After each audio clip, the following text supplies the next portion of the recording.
जय साईं राम। आप सभी साईं भक्तों को वेलकम टू बंदे हैं हम साईं के। आज का अनुभव बहुत डिफरेंट है, बहुत सुंदर है और आप लोग भी जो फ़ील करिएगा वो कमेंट सेक्शन में लिखिएगा।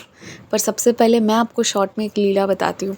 मैं बाबा को ऐसे प्रे की कि बाबा, अगर मुझे कोई रिकॉर्ड करके एक्सपीरियंस मिला होता ना, जो मुझे बस एज़ इट इज़ अपलोड करना होता, तो मेरी ऐसी इच्छा हो रही है, मैं रिकॉर्ड नहीं कर पाई हूँ।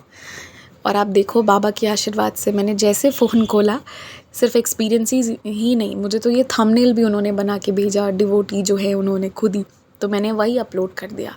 तो आप लोग सुनिए, अनुभव बहुत सुंदर है और सीखने को भी बहुत सारी चीज़ है। पर सुनने के बाद ना थोड़ी देर सोचिएगा इस अनुभव के बारे में। बहुत चीज़ें इन डेप्थ है, वो एक बार में समझ नहीं आएगा, थोड़ा सोचने पर आएगा समझ। बहुत सुंदर अनुभव है, सुनिए। जय साई राम। ओम साई राम। जय गुरु जी। जय नीम करोड़ी बाबा। ओम साई राम।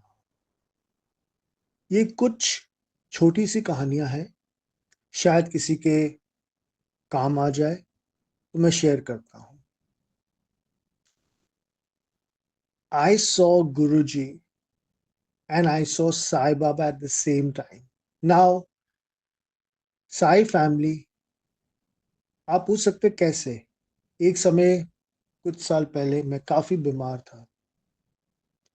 जब मैं ठीक हो रहा था, मैं साईं बाबा की काफ़ी कहानियाँ, उनके कुछ कीर्तन, भजन सुनता था। जैसे ही मैं बिस्तर से उठा और मेरे सामने एक गुरुजी की फ़ोटोग्राफ है, उसी फ़ोटोग्राफ में मुझे साईंनाथ दिखे। अब आपके सामने ये प्रश्न ज़रूर होगा कि साईं में गुरुजी है या गुरुजी में साईं है? अब मुझको सिर्फ एक चीज़ समझ आती है, सबका मालिक एक। तो ये एक पहली कहानी। दूसरी कहानी, गुड़गांव शहर में एक नीम करोड़ी बाबा जी का मंदिर है। इसका लेना देना क्या है साईं के साथ? कुछ लॉजिक है, कुछ रैशनल है, कुछ इरैशनल है। सबके मन में ये जरूर आएगा। मेरी कहानी बहुत सिंपल है। जिस दिन बाबा जी का मंदिर खुला, ये नीम करोड़ी बाबा जी की बात कर रहा हूं, मैं गया, उनका मत्था टेका और उसी के साइड पे जैसे नीचे की तरफ एक और मंदिर का गेट है। अब ये दो अलग अलग गेट है। तो पहले गेट में जब आप जा रहे हैं तो आपको नीम करोड़ी बाबा जी का बहुत बड़ी मूर्ति ये सब दिखेगी। आप आगे जाएंगे तो आपको एक बहुत बड़ा गेट दिखता है। अब वो गेट के अंदर उस स्थान देवता की एक बहुत बड़ी स्टैचू, आइडल आप कह सकते हैं, जिनको लोग बहुत पूछते हैं। उसी के आगे जाके साईं बाबा जी का मंदिर है। काफी और देवी देवता की भी स्थापना उस मंदिर में की गई हो। पर बहुत अजीब सी बात है, जिस ढलान पर ये है साईं बाबा का मंदिर, उसी ढलान के ऊपर अगर देखा जाए तो नीम करोड़ी बाबा का मंदिर है। अब ये पहली ही कहानी के द्वारा आता है कि शायद इन दोनों का बुलावा, या साईं का बुलावा नीम करोड़ी बाबा के पास, या नीम करोड़ी का बाबा का बुलावा साईनाथ के पास। अब आते हैं तीसरी कहानी पर। तीसरी कहानी में एक सपना था जिसमें मैंने साईं बाबा को देखा। साईं बाबा काफी लंबे दिखते हैं, काफी स्ट्रॉन्ग बिल्ट, लीन, जैसे लीन बॉडी जिनको कहते हैं। मेरा रेटिना का ऑपरेशन हो चुका है। मेरी माता जी का ऑपरेशन उस दौरान हुआ था, या उस समय के बाद की बात है। उनको सपने में मैं इतना अच्छा लगा मुझे उनको देखकर। पर पहली बार उनके साथ जो भी शिरडी में होते थे उनके भक्त, जो चार पांच जिनके आप फोटोग्राफ जरूर देखते हैं, वो उनके साथ ही रहते थे। अब जब मैं आया, उनके पास आया, तो एक पत्थर पे वो बैठे और मेरा सर मला। मैं उनको ये भी नहीं पूछ पाया कि क्या आप मेरी माँ को ठीक कर सकते हैं, पर मुझे पता है कि कहीं ना कहीं उन्होंने ठीक किया है। चौथी कहानी, एक मेट्रो स्टेशन में गुड़गांव में संडे के दौरान लगभग 12 से 1 बजे की कहानी है ये। मैं जा रहा था और उस संडे को ऑलमोस्ट आपको कोई नहीं दिखेगा उस जगह। एक बूढ़े से बाबा बैठे हैं और बोल रहे आटा दे दे, आटा दे दे। अब मुझे थोड़ा-सा शॉक भी लगा कि आटा, और वहाँ पे कोई दुकान है ही नहीं मेट्रो के पास जहाँ से आटा लिया जाता है। एक कुलचे वाले थे जिसमें मैंने कुलचा और बोर देखकर उनको दे दिया। पर कहीं न कहीं वो फीलिंग थी, क्या पता ये बाबा हो, क्या पता बाबा का रूप में ये हो, या जैसे हम कहते हैं कि सारे सभी में बाबा का रूप होता है, तो ऐसा फीलिंग था मुझको। एक संडे को हुआ, दूसरे संडे को भी उनको देखा। उनको मैं पैसे दे सकता था थोड़ा आटे के लिए, और थोड़ा-सा आटा कहीं से खरीद के शायद मैंने दिया, मुझे पक्का पता नहीं। पर वो फीलिंग कि ये बाबा है, क्या यही बाबा है? और जिस तरीके से वो बैठे थे ऐसा लग रहा था।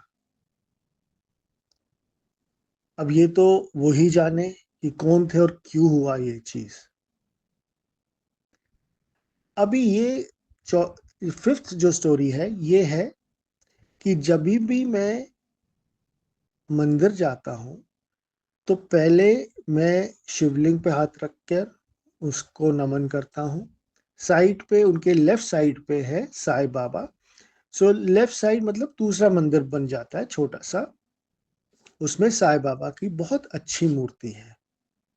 बहुत अच्छा लगता है, बहुत मज़ा आता है वहाँ पे। और उसके दूसरी तरफ तो आप देख लीजिए कि शिवलिंग बीच में है, एक साइड पे साईं बाबा है और एक साइड पे राम भगवान और हनुमान देव जी हैं।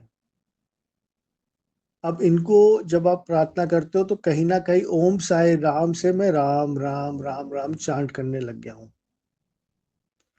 तो मेरी लर्निंग ये है कि कहीं न कहीं बाबा हमें उस पाथ पे लेके जाते हैं, जहाँ हम कुछ एक्सपीरियंस कर पाएँ, अपनी स्पिरिचुअल प्रोग्रेस कर पाएँ। ये मुझे लगता है।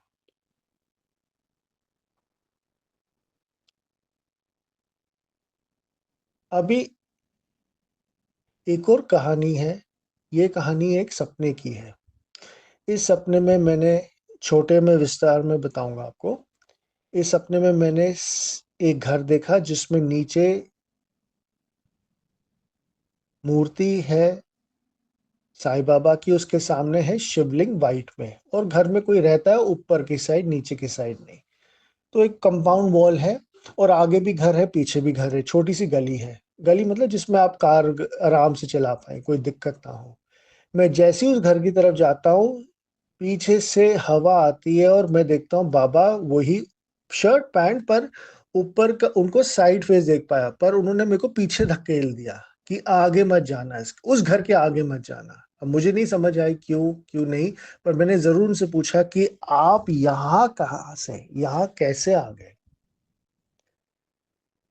तो कहीं न कहीं बाबा हमें ज़रूर देख रहे हैं, चाहे हम जी रहे हो, रोड पे चल रहे हो, सपने में हो, हम कहीं घूम ना जाए सपने में, शायद इसलिए आए हों, मुझे नहीं पता, पर मुझे ऐसा लगता है। बाबा जी धुनी हमेशा चलाते थे। मेरे पास इस मोबाइल पे दादाजी धूनी वाले की फ़ोटोग्राफ है। उनकी भी यही थी, वो भी संत ऐसे ही थे। इंदौर के आस-पास रहते थे मध्य प्रदेश में। महाराष्ट्र काफ़ी घूमते रहते थे।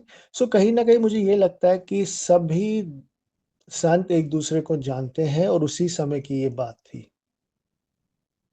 लास्ट में मैं इतना कहना चाहता हूँ कि मैं अभी फ़िलहाल बेड रेस्ट पे हूँ 8 हफ्तों के लिए, 6 से 8 हफ्तों के लिए। मैं जिस डॉक्टर के पास गया था, वो डॉक्टर साहब तो बाहर गए थे। मैं ऑर्थोपेडिक डॉक्टर की बात कह रहा हूँ, बहुत बड़े हॉस्पिटल में। जैसे ही वो आते हैं, मेरे को सामने दिखते ही उनके कंप्यूटर पे 11-11, और मेरे को ये लगता है कि डॉक्टर साहब बोलेंगे ये सब टेस्ट कराओ। आते हैं वो यही कहते हैं, और साइड पे देखता हूँ कि डॉक्टर साहब भी साईं बाबा की एक फोटोग्राफ है वहां पे। मेरे मुंह से ये नहीं कहता बाबा अब ये क्यों। अल्टीमेटली मुझे ऐसा लग रहा है ये इसलिए है कि शायद मेरे को अपनी जिंदगी में थोड़ी रेस्ट की जरूरत है, थोड़ी चीजें ठीक करने की जरूरत है। पर शायद बाबा ऐसे ठीक करेंगे कि मुझे शायद ऑपरेशन की भी जरूरत नहीं होगी। मेरे हिप्स में बहुत प्रॉब्लम है, और जॉइंट जहां आपकी लेग जॉइंट होती है हिप में, वहां पे भी। अब मुझे नहीं पता क्या होगा क्या नहीं होगा, मेरा रास्ता बहुत अलग है, और शायद बाबा ही दिखाएंगे। पर ये कहानियां सुन के, शायद छोटी छोटी कहानियां, पर शायद सुन के किसी ना किसी को बहुत अच्छा लगेगा। ओम साई राम, जय साई राम। थैंक यू दीदी for doing everything. Thank you. Thank you to all the members of बंदे हैं हम साई के channel. You are doing a great work. God bless and Om Sai Ram.